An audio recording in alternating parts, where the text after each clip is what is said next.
स्पिरिच्युअलिटीमध्ये आपलं हार्दिक स्वागत. ओम शांती. ओम शांती. आता तुम्हाला कळलंच असेल मी कोणत्या संस्थेची माहिती देणार आहे, कोणत्या संस्थेविषयी जे काही माझे अनुभव आहेत ते शेअर करणार आहे. हो, तीच संस्था, बरोबर ओळखलं. प्रजापिता ब्रह्माकुमारी ईश्वरीय विश्वविद्यालय, हीच ती संस्था.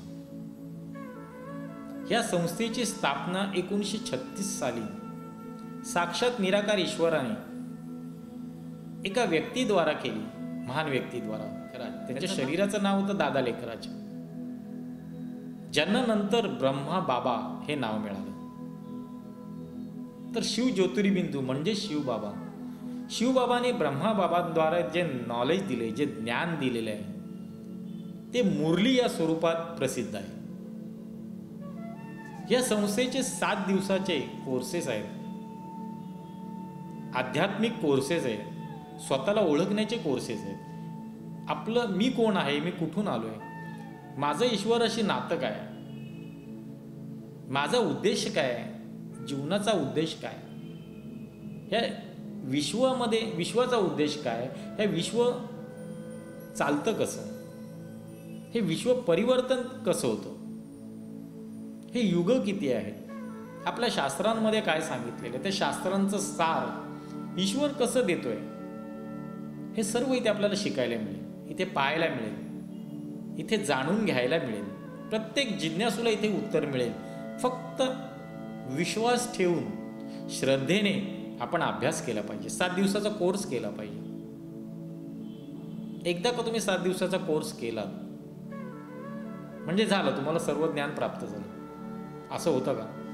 नाही होत. 7 दिवसाचा कोर्स करा, मुरली ऐका, त्यांची पुस्तकं वाचा, त्यांचे अनेक.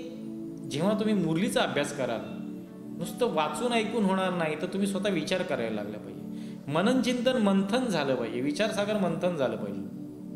हो, सागराचं मंथन केलं तेव्हा तर ती रत्न निघाली, तेव्हा तर लक्ष्मी बाहेर आली. तसंच हा विचारसागरचं जेव्हा मंथन करू आपण, या विचारसागराचं ज्ञानसागराचं जेव्हा मंथन करू, तेव्हाच ते अमृत बाहेर येणार आहे. अतींद्रिय सुखरूपी अमृत.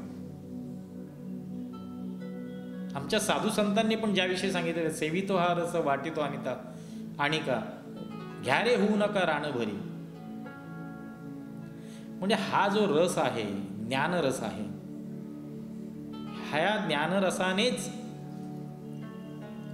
आपल्याला खरं सुख मिळणार आहे. आपले खरे आजार, आपले विकार, आपल्यातल्या कमजोरी ह्या निघून जाणार आहे. सोपा मार्ग आहे.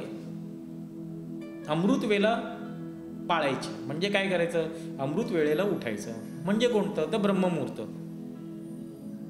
साधारणतः 3:30 ते 5 पर्यंत ब्रह्ममुहूर्त समजला जातो, ज्याला अमृत वेळा म्हणतात. त्यावेळी उठून काय करायचं? भजन. भजनच करायचं, फक्त मनबुद्धीने, मानसिक लेवलवर भजन करायचं, भजायचं. म्हणजे काय? तर स्मरण करायचं, त्या ईश्वराचं स्मरण. 7 दिवसात जो कोर्स केला जातो त्यामध्ये ते शिकवलं जातं की तुम्ही स्वतः कोण आहात आणि काय समजून त्याचं स्मरण करायचं, त्याच्याशी कोणतं नातं जोडायचं, त्या नात्याचा फायदा काय, हे सर्व 7 दिवस त्यांच्या सेवा केंद्रावर शिकवलं जातं. ब्रह्माकुमारी संस्थेचं एक वैशिष्ट्य असं आहे की आपल्या भारतातील ही एकमेव संस्था अशी आहे की जी युनोमध्ये नॉन पॉलिटिकल, बिगर राजकीय सल्लागार म्हणून काम करते. बिगर राजकीय संस्था सल्लागाराच्या रूपामध्ये ते काम करते. तसंच संपूर्ण विश्वामध्ये परिवर्तन कसं येईल, म्हणजे वाईटपणा जाऊन चांगलापणा कसा येईल, प्रत्येक माणसामध्ये कसा चांगुलपणा निर्माण होईल, आपापसामध्ये भाईचारा, बंधुभाव, प्रेम कसं निर्माण होईल, यासाठी ही संस्था कार्य करते. या संस्थेचं म्हणणं आहे की साक्षात ईश्वराने या संस्थेची स्थापना केलेली आहे. तर ईश्वर आपल्याला सांगतोय की या मुलांनो जागे व्हा, मी तुमचा बाप आहे, टीचर पण आहे आणि सद्गुरू पण आहे.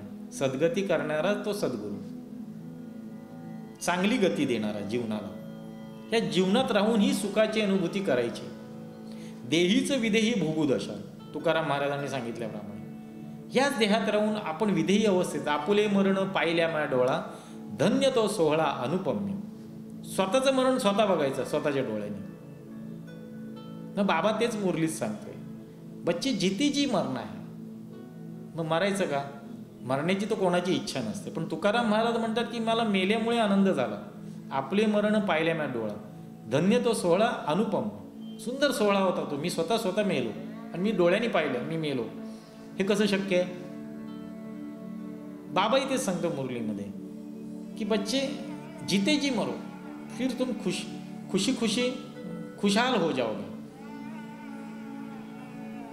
सुख के झूले में झूलेंगे, जीते जी मरने के बाद. कसं शक्य आहे? सिंपल आहे, जास्त कठीण नाही आहे. जिते जी मरणा म्हणजे या देहाचं भान सोडायचं. मी देह आहे.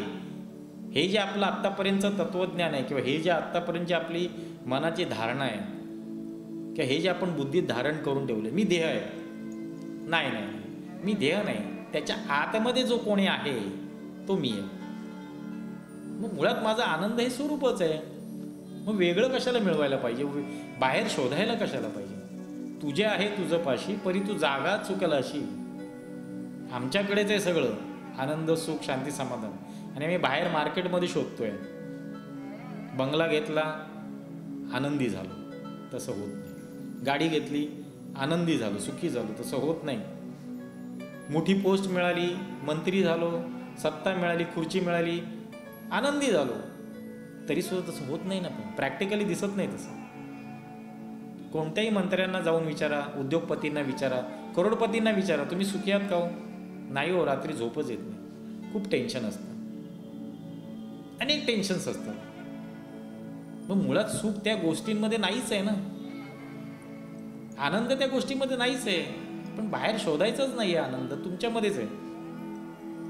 म्हणून आपली जी दृष्टी बाहेर गेलेली आहे, वृत्ती बाहेर जाते, बहिर्मुख झालेलं आहे, त्या वृत्तीला अंतर्मुख करा, आतमध्ये वळवा, स्वतःमध्ये वळवा. मी कोण आहे, कुठून आलो, हे शिकवले 7 दिवसाच्या कोर्समध्ये. त्याचं मनन सागर म्हणजे विचारसागर मंथन करा, मनन चिंतन करा, सुरुवात करा विचार करायला. मी आत्मा आहे, मी आत्मा आहे, मी आत्मा आहे, मी सच्चिदानंद स्वरूप आहे, मी आनंद स्वरूप आहे, मी आनंद स्वरूप आहे. घोकमपट्टी करायला सुरुवात करा मनातल्या मनात. मग ते आतमध्ये उतरेल, अंतर्मनामध्ये. एकदा का तुमच्या सबकॉन्शियस माइंडमध्ये उतरलं की मग तुमचं काम संपलं. मग ते आपोआप होत राहतं.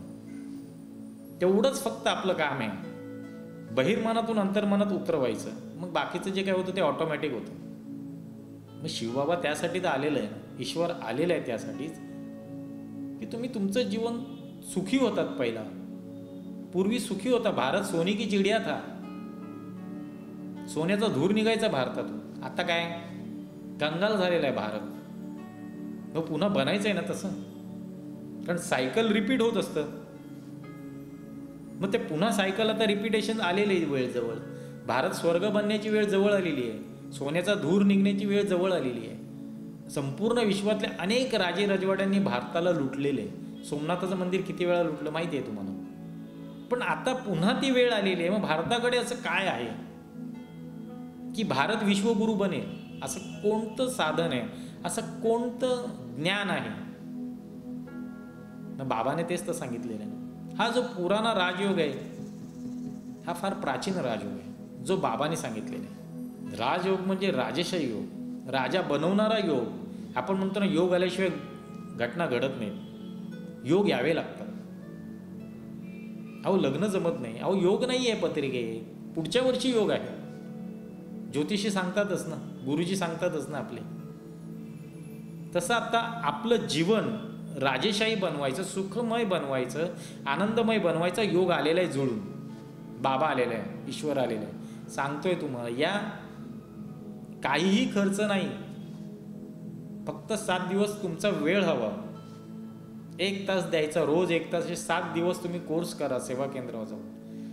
आपल्या आसपास कुठेही सेवा केंद्र असेल, मोठमोठे बोर्ड लागलेले आहेत संस्थेचे, प्रजापिता ब्रह्माकुमारी. 7 दिवसाचा कोर्स तर करा आणि मग बघा काय चमत्कार होतो ते. AAA स्पिरिच्युअलिटीला आपण सबस्क्राईब करा आणि आपल्या प्रतिक्रिया आम्हाला पाठवा. धन्यवाद. ओम शांती.